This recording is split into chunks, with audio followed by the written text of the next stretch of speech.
It's cold out here. I'm cold, too cool. Boy. Yeah, too cold. Back Welcome back, folks. Channel. Welcome back to American Soul, the YouTube channel. And we're glad to come back to bring you guys a review of AMS 2, American Soul 2, the exhibition down at Grassroots Coffee in Thomasville, Georgia. We want to talk about that. Want to talk about a couple of things that, just before we get into it, that are going on in the industry that I kind of wanted to get your thoughts on. And then we actually are not going to be doing the questions. I will be introducing our lovely intern, Marjorie, who will be leading the discussion once we finish this intro. Sorry, you have something about to go in your eye and it's driving me crazy. Oh, there you go. Yeah. Husband and wife stuff. So, anywho, with that being said, I want to go ahead and get us started. So look, there's this thing going on in the creative community, right? In the creative world, whether it goes from visual arts to fashion to all kinds of other things, where because of the internet, because of the digital age, because of social media, and it kind of plays into what we're doing with American Soul, which is this idea of like the artists not being contingent or waiting on the larger entity, right? The larger institutions, whether it be artists waiting on big galleries to sign you or whatever, or, anything. But we go to a lot of music concerts and stuff. And one thing that inspired me was like Willie Nelson's Outlaw Music Festival, where like he travels with it every year. He's been doing it for a long time. And that is a sign of a significant amount of independence for the artist, and considering the fact that there's so much information out there and everything gets moved around and spread so fast, I see it as an empowering thing to be able to dial in and lock in an audience by having our own events in our own spaces the way that we want to do it. We partner with other organizations like, how we did this year. But it's like really taking back a lot of the power in the creative world, right? Versus waiting on these larger forces to like make your career or anything like that. What do you think about that? Yeah, so, for me, I absolutely, and I think I can speak for both of us when I say that we love history. We love history, like we're history buffs. He is an art historian. He knows his art facts inside and out. And anything that we do, we're very serious about learning the history of it, because it's important to understand where you're going, and in order to kind of triangulate that, it's super important to understand where you've come from. So for me, when I think about institutions and entities that have been here for a long time, that divide up how we think and how we organize as societies, I think is extremely important. However, all I see and all I think about when you ask that question is I think about evolution, which really, to me, on a larger, grander scale, that's what we're living in. We are a part of evolution, and change is really the only constant, right? Mm-hmm. People resist change. I think we're obviously right now in the year 2025 living through a great era of change. But change is the one thing that you can count on and depend on. So I open with my answer in that way because for me, it's not one or the other. It's the marriage of the two. I love the dance between what has already become institutionalized, because what's important for all of us living modern day right now, no matter what your discipline or your vein of art is to remember that one day you too, 100 years from now, if you're truly doing work that lasts, hopefully your work will be a part of the institution, right? Mm-hmm. That's the goal if you're really trying to have a voice or have an expression that echoes throughout the ages. I know that's our goal, obviously, with a grand title as American Soul, we take that title very seriously. But I say that to say it's always this delicate dance between the institution and being a maker of the times. So, and the assignment of anybody who's a maker or a writer or whatever you call yourself of the times is to be aware of the institution, but also to use the tools at your disposal. Use the tools at your disposal. So, I think it's a delicate dance of both. It's no way that if you really want to get yourself out there, that you should not. Like, you should obviously be a part of the social media landscape, because social media democratizes access to talent. And I'm actually one that thinks talent is equally distributed. I think we live within a world that tries to make you forget that you're born with innate talents, innate uniqueness, and innate gifts. But I do believe it's uniquely distributed. But what has never been equal is access. And a few years back, you know this, but I used to be an intern at Google when I was in college. And I'll never forget, I was in a talk, and I can't tell you much more about the talk. And it's funny when you're in things, you're going through different phases of life. To me, it's always funny what sticks with you. But I'll never forget the SVP, and I forget which part of Google she was the head of at the time, whatever it was. During the talk, YouTube was super new. And she said, I'm so excited about what we're doing here at Google because the talent of the world is finally getting a chance. Which means in Google, what drew me honestly even to that mission was that to being a part, even wanting to have an internship at Google, because that was always core to their mission, to making the world's knowledge available to everyone. Again, democratizing, opening up access to everyone, in which they have obviously done that so to the point, thinking about institutions, the name of their company has become a verb. You can search things, you Google things, right? So which might just be the end goal as like a thing, like you always a very superficial end goal. Like, can I make my thing, the thing that I care about, this thing that I'm bringing, can I make it a verb? Right, I absolutely think that. I think you should always work from the end and not make it like this bullseye thing, but more so the inspiration. Because if you're making shallow work, if that's your inspiration, that'll knock it out in a minute. But if you are deeply, truly engaged with what you're called to do, that is what echoes throughout the ages. That is what becomes institutionalized and even becomes a part of lexicon, vocabulary, and conversation. I think people should derelify their lives. Oh boy. Well, I have derelified my life. You have definitely been Ashley-fied. Let them know. I can play a song or two. What's Beyonce's song? Let me upgrade. That's Beyonce's song. See, look at it. I upgraded you. I bought you a black Cadillac. Look at you. You did. I love that song. That was a joke song reference. If you're following, because you put it out there, if you're following his music journey, he actually just published a song called Black Cadillac. And it's V3, because it took me 3 times to do it, to get it how I wanted it, but Yeah, but even that, and I know this is going off the plan just a little bit here, but I think this was the right moment. One thing I do love about you is how reverent and disciplined you are to the artistic process. So my husband's always wanted to play guitar, and those of you who've been following along, you can follow this from the very beginning, but he did not know how to play guitar 12 months ago. I mean, he had fiddled with it and stuff in the past, but not to where we are today.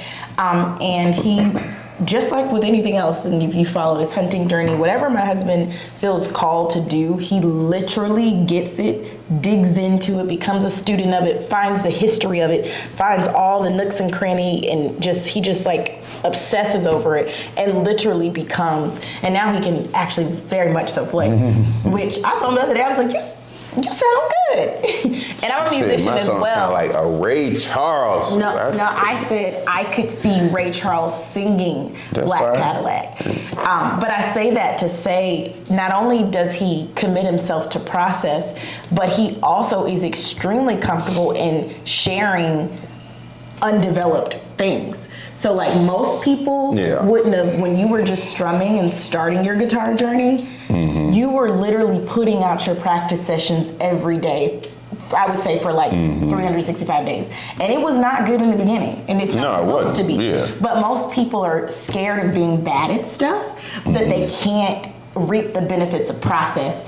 And you are an artist through and through, because not only did you commit yourself to the process, but you shared it, and now you're writing whole songs. So check out Black Cadillac. I happen to be the inspiration for the song. It was a song about Miss Black Cadillac, Miss Escalade. Miss Escalade. And I just think it's a very timeless gesture of singing about love in a very creative way, and in the sense that artists during that Ray Charles period used to. So a little bit off the thing there, but again, that dance of institution and modern day, you use it very well. Also, it is I will say, before we wrap, it is a 70-30 give and take is what I say. It is 70% the artist and them being all right with whatever their journey looks like, and then sharing that and being bold in it. And then there's the 30% that you do need. You got to have access to the people that have the access. Like, that's just what it is. So with that being said, I'm actually, before we get into the introduction, I want to take a little bit of a break and run the TRCP ad that we had in here, because we just got back from Oregon and we got some super dope boots from Russell Moccasin. So when you guys check out this commercial, make sure you go buy the Roosevelt boots. They're super cool. They're super player. They come all the way up to your knees and stuff, and I think they're snake proof. I'm pretty sure they're snake proof. But check them out. You get a chance to see me hanging out in Oregon, and then those proceeds go to the conservation of the Owyhee Canyon, one of my favorite places. And it's so dope that I actually have the expectation of going back from this one here. This woman right here expects me to go back and hunt in Oregon. That's why it's so important. Y'all need to go ahead and get them shoes. So. What? Support my reasoning for going back. I expect him to go back to Oregon every year, because we have a partnership with TRCP where we do conservation work every year, and it's very cool, and we'd love for you guys to take that journey with us. Yep. So I need y'all to do it so then I can go back and have a reason to keep telling that story. So anywho, check this out. Darrell Smith here of the Sporting Life Notebook, and we are out here in the Owyhee Canyon. And I want to invite you guys to step into the arena and get yourself a pair of these Russell Moccasin bison boots in collaboration with the Theodore Roosevelt Conservation Partnership, knowing that your funds and a portion of these proceeds go to protecting and conserving habitat for generations to come.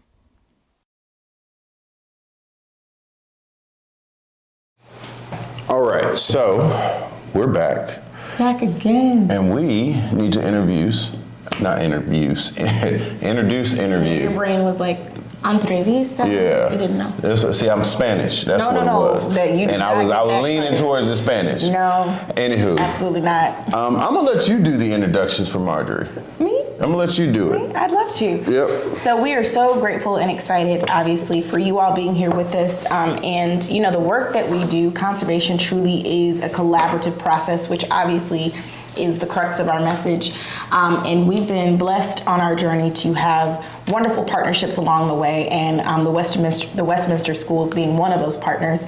As you all know, if you've been following our journey for a long time, you know that Darrell used to be the middle school art teacher at the Westminster Schools.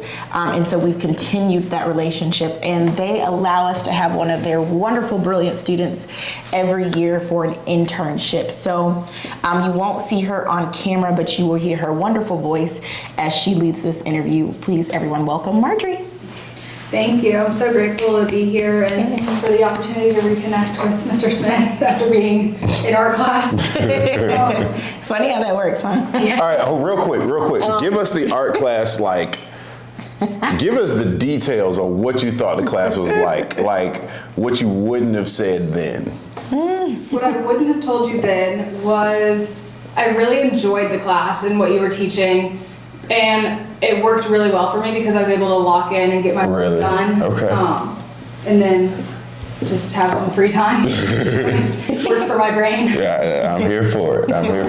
Yes. So y'all recently put on the second American Soil, American Soul show. So give me an overview of how that went and how you feel about it. All right. Is this me? So I got you. Yeah, you got me. I thought it was fantastic for a lot of different reasons. I think as a second year, we did better than the first year. That's always a win off top. We had a really awesome partner in the Thomasville Center for the Arts and Grassroots Coffee Company. We really appreciate them for creating the opportunity and giving us the space to do so. The attendance was really good, but what I care most about is the fact that there were conversations being shared with us and amongst each other in the crowd, and I was doing a little bit of ear hustling and was able to listen to what people were saying about the works, about your works, about my works. They were asking a lot of the things that, I really enjoy allowing us to get into conversations about the process. I think the artist talk was good because around that time, I've said this before, but I thought that my best work came late in the show. Not late in the show, Like I produced it towards the end. No, towards the end before the show. Before the show, yeah. I produced what I felt like was the strongest work of mine right before we set up for the show is what I'm saying, yes. And funny enough, those pieces were commissions anyway, so that might have been the motivation. But I felt like it was fleshed out. But during the artist talk, where I was going with that was I produced something that I was really excited about, but hadn't really been able to think that deeply about all the nooks and crannies of what the art was doing and the work was meaning and stuff like that. And that artist talk helped me personally flesh it out. Felt more like a graduate level critique than it did me talking to a bunch of people and telling them about my work. It felt like a team, first of all. It was good to be up there with you. But it was also really cool for people to see the connection, right? The soil and the soul connection, and understand that. But then also it felt good for people to find individual works that resonated with them. So what about you? Yeah, as you all know that this was my first exhibition. And for me, it was such a liberating experience for a number of reasons. So if you guys have been following our journey, you know that Darrell is a traditionally and classically trained artist. So, we were 12 years old, but Darrell was, making art and was one of the advanced art students like the entire time we've known each other and matriculated through school together. So that's his journey. And what's cool about when you're in a healthy relationship, in any relationship, the person should encourage your healthy expression. And I believe that your partner should be able to see you when you can't see yourself. And I have to thank God and thank my husband for seeing a part of me that I hadn't seen for myself. Because my entire life I have been drawing compulsively. But I was always told in school that they were just doodles and stop doodling and pay attention and the things. I mean, we all had old school, so we understand. Y'all remember what our classrooms were like. And so I know for sure that there was no malintent there. That just was the school of thought at the time. Miss P hated when I drew on my test. Right. She hated 6th grade. She was like, "Why are you drawing?" I was like, "Well, I can draw on your test or I can fall asleep." Anyway, but again, that is a great example because that just was how things were back then, and I have drawn compulsively, particularly the drawings, the transmissions happen when I am consuming or receiving information. So whether I am reading a book or listening to content or listening to a lecture, or I'm thinking as thoughts flow through me in complete sentences or phrases, so does this visual language as well. I just didn't know that's what it was. So of course, I go all the way through law school. The girl that I studied with in law school would always say, that's how you process information. And she was probably the first person before Darrell that gave it even a positive spin, because at that point, I'm in my 20s. It's really just ingrained in who I am and what I do. But of course, when we got married and started living together and things of that nature, one day he took like my book or whatever I was drawing on at the time, and he was like, yo, like, you know this is art. Mm-hmm.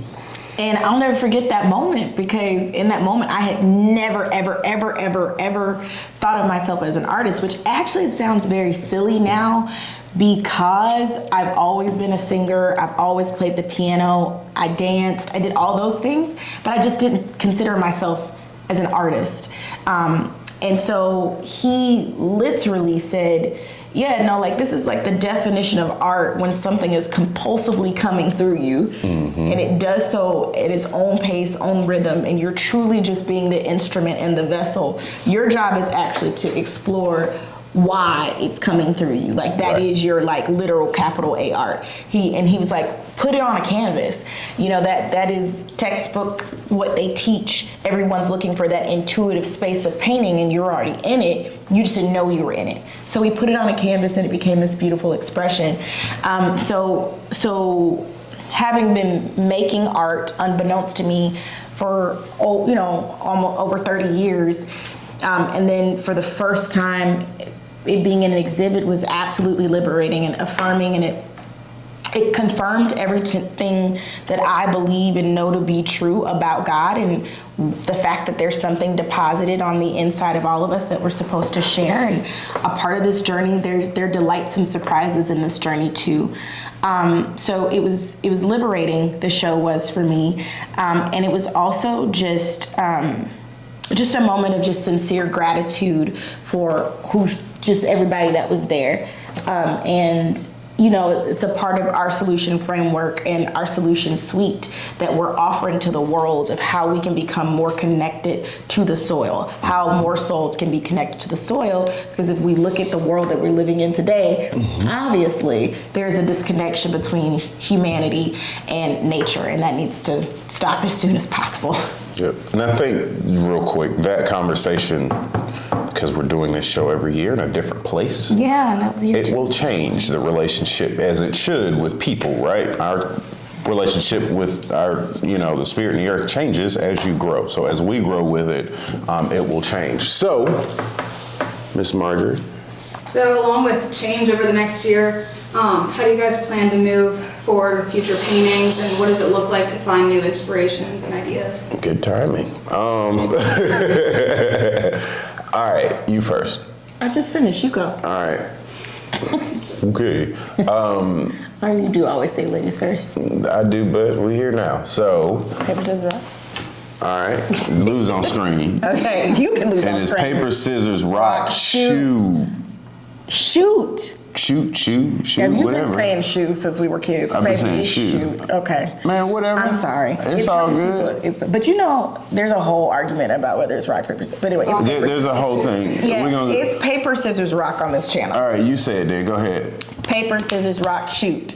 Dang, oh, man. Dang. I always beat him, too. That's wild. I never lose. On camera. So. Oh, I'm never going to lose. All right, I will go first. The question was future work, right, Marjorie? Yes. Future work for me looks like this openness to this process that's happening through me, and I'm so excited and grateful for it. But as you all may know, Yayoi Kusama is one of my favorite visual artists. She's actually, I'm gonna put her up there like number 2 after like obviously some personal favorites. And she is one of my favorites because she also had a compulsive expression that she had to find. So as you all may know, that she compulsively painted and drew those polka dots the way I compulsively, do my lines. And so I obviously resonate with that. But what's cool about when you're trusting your path and this process that's coming through you and honoring your call, what's cool about it is that you have no clue how your gift, your assignment, your purpose fits into the larger tapestry of human history and this picture that we're all building together. And I had this like aha moment over Christmas when, if you have a phone, take it out now. And if you look in your messages, most people can say that they are in a group text. Are you in a group text, Marjorie? All the time. Several, probably at your age. I'm sure you have plenty. And you know how you can like tap on your group text and you can see everybody that's in the group text, right? So I have a bestie group chat, because duh, with my 2 best friends in the world. And over Christmas break, we were in our group chat, and my best friend, Randy, was coming home to Atlanta. And I said, hey, Randy, are you here yet? And my other best friend, Michelle, responded and said, OMG, because this is what you do in 2025. Instead of waiting for her to respond on whether or not she was in Atlanta, she had already checked her location, because we, of course, the 3 of us, we've been friends forever. We share locations. Like, I have his location, his mine, all the things. And she looked, and she said, OMG, I love it when our dots are so close. And she said, eek, I love it when our dots are so close. And I screenshotted it. She typed eek? Girls type eek. I didn't know that was a thing. Okay. Yes. I mean, I'm sure it's that's not like a comic book word. I'm sure your boy group chats are, I don't know what y'all call them, but I'm sure you guys are not saying eek. No. Well, anyway, whatever. Girls express like that. Is that okay? Do y'all still That's say a thing. Tons of ease. Yes. Yeah. It's like it's your. But that's like a comic book thing. Okay. Anyway. Go ahead. So she goes, eek, can't. I just love it when our dots are so close, because obviously we don't all live in the same town or city anymore, and it was like this moment, because when Kusama started compulsively creating these polka dots back in the 70s, you would say, I'm sure she had no clue that one day we would be able to tap a button and be able to geolocate the people that are closest to us. However, the impetus and the center of her work is the fact that no matter how far you zoom out, if you zoom out of the Earth's atmosphere, the Earth itself is a dot. If you zoom out further than that, our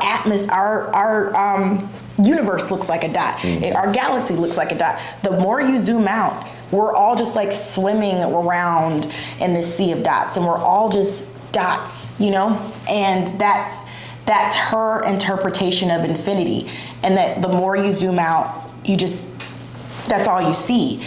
And so it was this aha moment to me, obviously, when, of course, my best friend, I don't think she was thinking about Kusama when she said it, but when she said, I love it when our dots are so close, that's literally our representation. That's, if you guys can all look in your phones and see that now. And when I looked and saw the relationship between our dots on the phone, I said, oh my goodness, I draw the relationship, the connections between people. Like, that's what's compulsively coming through me, because of course, obviously, we're doing this work where we're trying to find how to increase connectivity between other humans and humans to nature. And so my work going forward is going to center on that theme of connectivity, how we connect to ourselves, to one another, and to nature, because it does bring forth this larger conversation of how we represent and experience connectivity this day and age. Like, that's a very intimate thing that you can tap on a button and see someone's exact location on the earth, and the lines and the paths that we walk and travel that are between those dots. So that's going to be the future of my work. Okay, I like it. I can't wait to see that. I actually titled it. Don't tell me the title yet. Okay. I didn't tell you. I just wanted you to know that it's here. Oh, okay. Yeah. Well, good. Yeah. I'm bad about titles because I change it 50 million times. No, this one's stuck. It's so good. I'm going to tell you. But with first of all, I'm excited to see that because I believe in, again, referencing art history without ripping off of art history, and you're doing that in a very contextual way, and not just being like, oh, I like dots. Well, we all like dots. Sure, some people don't like dots, but How could you not like? There, I can find a lot of reasons why, but I'm just kidding. But there's some people, you look at an artist and it's like, oh, I like what they do. That doesn't mean do the thing. You know what I'm saying? That just means, okay, use it, learn it, understand it, reappropriate it into something that fits the context of your life, which is what you have done. Well, and we live in a world of derivative works, but with me, it really came to me and just happened. Yeah, you know what I'm saying? It's a genuinely authentic thing. Yeah, what she does. Yeah. But and that's how I would prefer things to happen in the art. So with mine, yes. I want to do more practice on the repetition and tesselated vegetation that I've been doing. I love that part of your work. Really? Yes. Well, doing like tessellating like a mesquite tree, and like which is just making a repeating image of it, is not easy. Making it, but then also just like figuring out what that looks like, but then also getting it onto the paper and making it look like that through watercolor. Like that's something that I was really excited about, and not just mesquite trees, with any tree. So the works that I have now, they basically will, going forward for now, will all include various trees from different places that I hunt, because I hunt birds, and birds like various types of trees for what they're using them for, whether they be on the ground or in the tree. So like I've hunted in Minnesota, so you've got aspen trees. I hunted rough grouse up there. I hunt down here in Georgia, so you've got longleaf pine and bobwhites, right? I've hunted in Arizona, you've got Gambel's quail, scale quail, and mesquite trees. Hunted in Oregon, and there ain't no trees out there at all. So I guess the next work won't have no trees. But anywho, I want to do very like conservation nerdy joke. Yeah, there was that teeter-tottered on dad joke, but conservation. Dad jokes. Yeah, you know. But I do want to do some more works there. A lot of drawings, just, I like the value of drawings and what they do. But then also I want to make bigger assemblage works, which is interesting, which is always my deal. Bigger. Yeah, man. Go get them. So Bill Lowe, my mentor, father figure, he passed away years ago. We wish you were here, but I know you're watching this, and I hope you're It's a very Bill Lowe conversation. Yeah. But Bill was somebody that really heavily influenced me in my perspective and how I move about the art world, how I understand it. And I really got a chance to see the capital A, like high art world and the institution through him and the way he navigated it. But one of the biggest things that I can say that I probably don't have a regret on, but I wish I did better, and I was in a different headspace when he was alive. He was always telling me, I need bigger work, bigger. And I was not in the space to be able to do so, like the physical space, the mental space, a lot of different spaces. Now I am. And Bill, his brain is in the back of my brain. So when we were having the show, I saw the largest piece, Drew's work, the largest piece on the wall. It was, shout out to Drew, we love you. Yeah. And it was cool, but like that work looked huge when it was in our space, right? Where it was on a wall and it took up the bulk of the wall. Then we put it in another spot, and it's like, dang, this could have been about 4 of these wider, I love your work on a big scale, like the bigger the better. But like you're saying, it always comes down to perspective. It comes down to perspective. Yeah. So now I just want to, like, the largest piece I had was about 8 feet wide, and it's like, what if I doubled that? Made like a 16. Okay, you guys heard it here. So we're gonna get a 16-foot wide painting from Darrell Smith. It's coming. You said it on camera. I said it on camera. I said, what if? We only ask what ifs to expand. Yeah, I mean, I would do it. I'm just giving you a hard time. But you're doing it. Yeah. Yes, I want to do it, but that was the perspective. I mean, it was like, all right, the work's, it's cool. It looks good. I've got the storytelling piece down. I've got that. I want it down, but also being able to have purpose and intent with using gold leaf. Yes. I don't like using materials without a reason. Gold leaf looks cool, but I don't care about it if you're using it to decorate something. That's, that feels very crafty to me and not very capital A like arty to me. So, and there's a difference. It is a difference. That's a whole nother conversation. So I want the gold leaf to be a celebration of the objects, the things, the animals, the creatures, the subjects within the work, right? They're kind of illuminating those creatures in the same way that Neolithic people would have done cave paintings and stuff like that. But it's like if you took an old graffiti wall, mixed it with a cave painting type deal, what would that look like? And I wanted it to be in my work. So, I just had an epiphany sitting here talking about perspective. So if you're on like your phone, or Marjorie, you could even do it on your phone right now. Like if you zoom, like, so go to a group text or something where you can see people's dots. And our technology is so good now that you actually can zoom in and zoom out. So you can zoom all the way in to see the detail. And you can zoom literally all the way out. Like, we have that type of technology. And if you think about it, I think just in general in society, like, we get caught in these very zoomed in granular levels. And to me, that's a lot of where the discord and the fights happen, when you're trying to find the separation. But the further you zoom out, you really see how connected we all are, literally by lines. And the further you zoom out, so if you are looking over the earth, you will actually see that we're all one. The further you zoom out from earth, we look like one ball. And that's just wild to me. I gave a talk at Boston University a couple of weeks ago, and at probably the end of 2024, and the theme was universe, and how that word itself literally means one song. That's what universe means, one song. And so there has to be this celebration and understanding that of our uniqueness, and be able to be safe in that. But the universal truths really are one song. And the foundation even of our country is rooted in a universal truth. That's why it's so good. And that's what I love, what we're building here through American Soil and American Soul. Yes, we've been through a lot.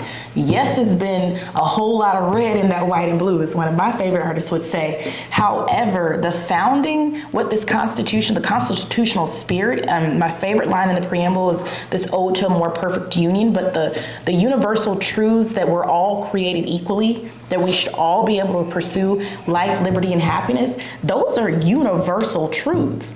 And if we could finally create a society that sings that one song and vibrates it at that level of resonance in every sector of society, that to me is American Soil, American Soul, and really building a people that not only loves themselves, loves others, but loves this beautiful earth that we've been given the opportunity to experience, that we literally all share. That's American Soil, American Soul for me. That's dope. Thanks. Good way to think about it. God just gave it to me. I need to get it out because I don't have anything to write it on. And I was like, I need to. Just go ahead and put that out there. Go ahead and put that one on I out don't have anything to write it down. Yeah. So. Oh, that's cool. I'm here for it. What you got for us, Marjorie? So, talking about like uniting a community and everything, how do you feel like this show brought people together or made an impact on the community? Okay. I was glad to see the people there that are truly there to support us, first and foremost. Everybody that was there, the engagement was cool, but on a personal level, like... And before we do, I really want to thank the friends that came from it. That's what I was about to say. Sure. Yeah. That's so on a personal level, for both of us. Demetrius Wren, fantastic director, actor, all of that, just incredibly a filmmaker, just talented all around musician. Yeah. Shout out to you, Demetrius, and your beautiful wife, who's also just talented. Anyway, Tina. Yeah, we just love y'all. Yeah. Demetrius. Sean. Yeah, Sean Rollison came out, supported us, goofed off, my buddy, partner in crime. That's his best friend. Yep. Cam and Chris, Malfris, they came down. I've been rocking with them, and we literally changed the downtown art scene in Albany. And shout out to you for keeping connections, because that's your college art professor. No, that's my friends. And then Chaz and his wife. Oh, sorry. When you said Cam, I thought you said. Yeah. No, I was getting to them next, but Cam was. They all hang out together. Yeah, I was. In that group. Yes. So Cam and Chris, yes, we were rocking, and we were actually doing the artwork. Like we were doing Batman, Superman type stuff, and then yes, Chaz. He was more of a Spider-Man than a Batman, but it's fine. I'm Wakanda forever, shot. Yeah, you were Black Panther. Shout out to your professor as well. Yes, and so Chaz Williams and Nicole Williams down there, who what's crazy is I started doing the foundations of the type of work that I'm doing now with no idea that I would be doing what I'm doing now in Chaz's class. Like that piece is in the Albany State University permanent collection, along with like 2 or 3 others. So you really do have pieces in the permanent collection at Albany State. That is phenomenal. I mean, not that I don't know that, but it's just cool to hear it, you know? Yes, the early work too. So. And then what's cool also is Albany actually is very central to our family history. My dad went to Albany State. My dad says pro fight. It's cool. Stuff, anyway, keep going. So just as far as community, I saw a lot of the past, right, in the community that I had there. And still have, and I saw a lot of the present, right, which is the folks that are here with us now. And shout out to Garrett. Yeah, Garrett. So that's a whole nother episode too, because how Garrett and Candace, how we cultivated that relationship, like being able to take clients, people that started out as clients, right, in the woods, hunting, got to meet his family, took his son out, and all of that. Love to see African American families, three generations in, you know what I'm saying, out hunting and all kinds of stuff like that. And they gave us a fantastic VIP reception before the show. Yeah, man, it was cool. And then Miss Sue, my mentor's wife, she came, you know, and that was awesome to see because I know Neil would have been there if he was alive. And then Mr. Chapin from El Summer Plantation, he and Miss Jenny came, and that meant the world to me. And even that connection, how I got to meet them, and then coming to find out that his granddaughter and myself, we were cool in grad school. Just, it's interesting the connections that art makes and how the arts, whether it be music, whether it be anything, any industry, whatever discipline, brings people together and keeps people together. And then, of course, the Thomasville community, the art center community. Like, I saw a lot of people that have been following my work for a while. I've met a lot of new people, and then saw a lot of people from a completely separate, but like I had my outdoor bird dog people, right, that I had in this kind of bubble, and then my like art people in this bubble, and to see that come together was real cool. Making connections. Yeah, and I just as far as the impact on the community, Marjorie, for me, I measure impact in a number of ways. Obviously by presence and support, I think. And so that really, naming all those names was important to us because we're just so grateful for all of you and for many that we didn't name. So definitely presence and support, but also I measure impact in internal change. And I, can only speak to that obviously from the perspective of the two of us, but we were definitely internally changed by the show. And I hope that, our work, as we were talking about earlier, we're producing the type of work that does change other people and even changes society, right?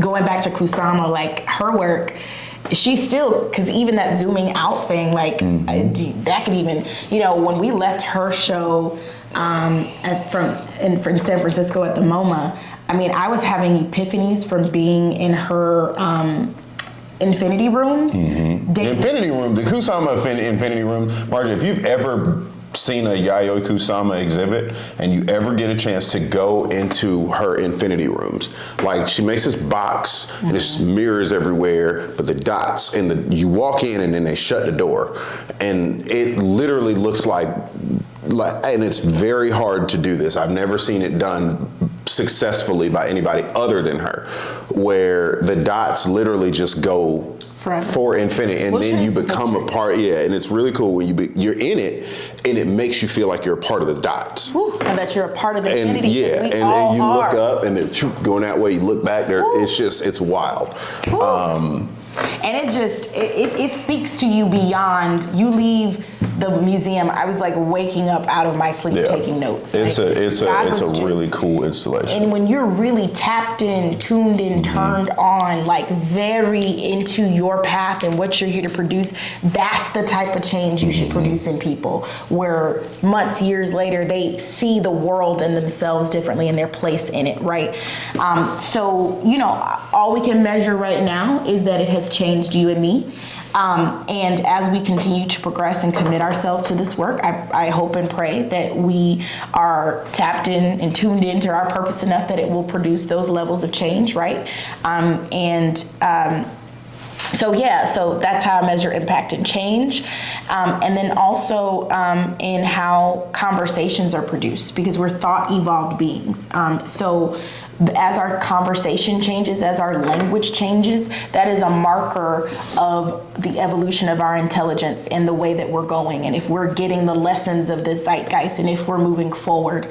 And we hope to produce work that does evoke that type of conversation, so that societal change can happen. Because the truth is, when we think about this greater call for us to become better stewards of our natural resources, everybody's not going to be a hunter. Everyone's not going to be an angler. Everybody's not going to be, just already situated to receive conservation knowledge. And a lot of that is due to infrastructure, how we've built our cities and how we've built our societies. Mm-hmm. We have through the urbanization and modernization of society and technology, we got so focused along the way of creating an easier life that we also created physical, mental, spiritual, and emotional gaps between people and nature.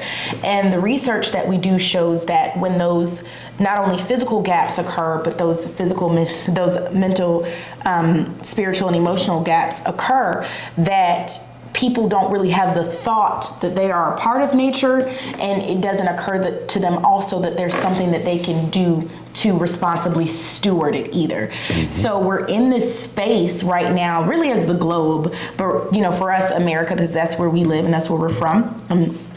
We do love our country and all of its phases, is that we are all living in this space where we are living in a part of the problem, mm-hmm. okay? Because we're all driving our cars.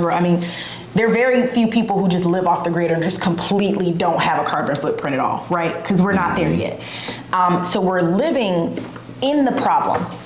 And so when you choose to be a maker, an active citizen, you have to live in the problem, but not become of it. And what I mean that in, of, and I love words, if you really start to play with those prepositions and look at the definitions, you'll see what I mean. But you don't want to become of it in the sense that you agree with what's occurring. So it's just like, what can I do from my vantage point and from the gifts that I've been given to affect change? Because if I believe that if you are alive during the problem, that you were created and uniquely designed to be a part of the solution. Mm-hmm. And so our suite of businesses, that's what we offer. So we're saying, well, a heart change has to occur here, because I can't make people do anything else. A paradigm shift actually has to happen. So how do we change hearts and minds? Because really, there's not many humans on the earth that would disagree with the thought that we need to take better care of this place so we don't ruin it, especially right now. It is more than ripe. It is an evergreen conversation. But how do we turn hearts towards that? And for us, art does that in a way that nobody else can, because art can reach you and speak to your soul in ways that other things cannot. When we think about impact as a whole, we're excited to introduce this conversation from our unique vantage point into this canon and into art in this way. Mm-hmm. Absolutely. What you got? I think that's all for just summarizing everything that happened, what you guys feel about the show. Okay. Is there any change that you look forward to for the show, and a change in the impact? A change of venue. What's cool about this and what's awesome is we always get an invitation. Yeah, we're going somewhere else. I'm looking forward to that, because that, we've got two options on the table now. I won't say where they are, just so, just y'all wait. But the venue impacts what we do, and so that kind of not steers the direction of what it is that I'm doing, but it's just, it's always that curiosity, and I'm looking forward to it, because with an annual deadline and making art, like, you really gotta dial into it and be like, all right, I'm gonna have I'm so excited. This stuff, and and for me, I'm like, am I making completely new stuff, or am I going over old stuff that I didn't, it's just, yeah. So for me personally, I'm just looking forward to what comes next. Yeah, and for me, I just want us to remember how much we are alike. You guys know I like to say we're all souls in spacesuits. These outer coverings, they're just vessels for us to travel in while we all happen to be traveling on Earth. And I truly hope that we are creating a world where we can see each other soul to soul, and see each other for what we have to offer to this planet, so that we can take better care of it, and so that it's here for our children and our children's children and for years and generations to come, because things that echo throughout eternity and infinity, thank you, Kusama, are rooted in universal truths. Everything that lasts. And, when civilizations fall and stuff all the time, right? There's all cycles, but what's always left at the end of a civilization is its art and its literature. So we hope to be producing things that are part of that lasting legacy. So we thank y'all for being a part of the American soul journey. So last thing before y'all wrap, I know y'all see this right here. I make these, and got our fashion director over here. So you can buy these. You can buy them, but the reason I say that is, again, I believe in empowering the artist. We're doing our own original design work from here going forward, producing things by our own hand, because again, just as a lesson, whatever we do, we want to share it with y'all. So check this stuff out on our various platforms. You can find it on AmericanSoul.com. We'll have it up on TikTok soon. We will have it on Instagram. We will also it's already on Instagram, but it'll be available, stuff like that. We'll connect it to the YouTube and all of that. So anyway, go and check out some new merch items that are up now, and then things that are coming in the future, in the very, very, very near future. Make sure you check out our sister organizations from Minority Outdoor Alliance at minorityOutdoorAlliance.org. If you want to book a guided hunt with me, go to sportinglifenotebook.com. And then again, thank you to all of our other partners from, of course, TRCP, You Can Do a Sporting Dog, Benchmade Knife Company, Beretta USA, and our arts friends from the Thomasville Center for the Arts. Thank you so much, Thomasville Center for the Arts, and thank you so much, Grassroots Coffee Company. And if you did not check out the recent podcast that Ashley and I did with 1861 Distillery. Yeah, 1861 Distillery. That is up as well, and it'll be linked as well. So it's on. I think the podcast is called Spirit of Georgia. Spirit of Georgia. It's a really cool conversation. We sit down with Jill, who is one of the owners. She owns the distillery with her husband. So check that out. And we love y'all. We're so grateful to take this journey with you guys, and let's create a more connected world. Let's do it. Two fingers.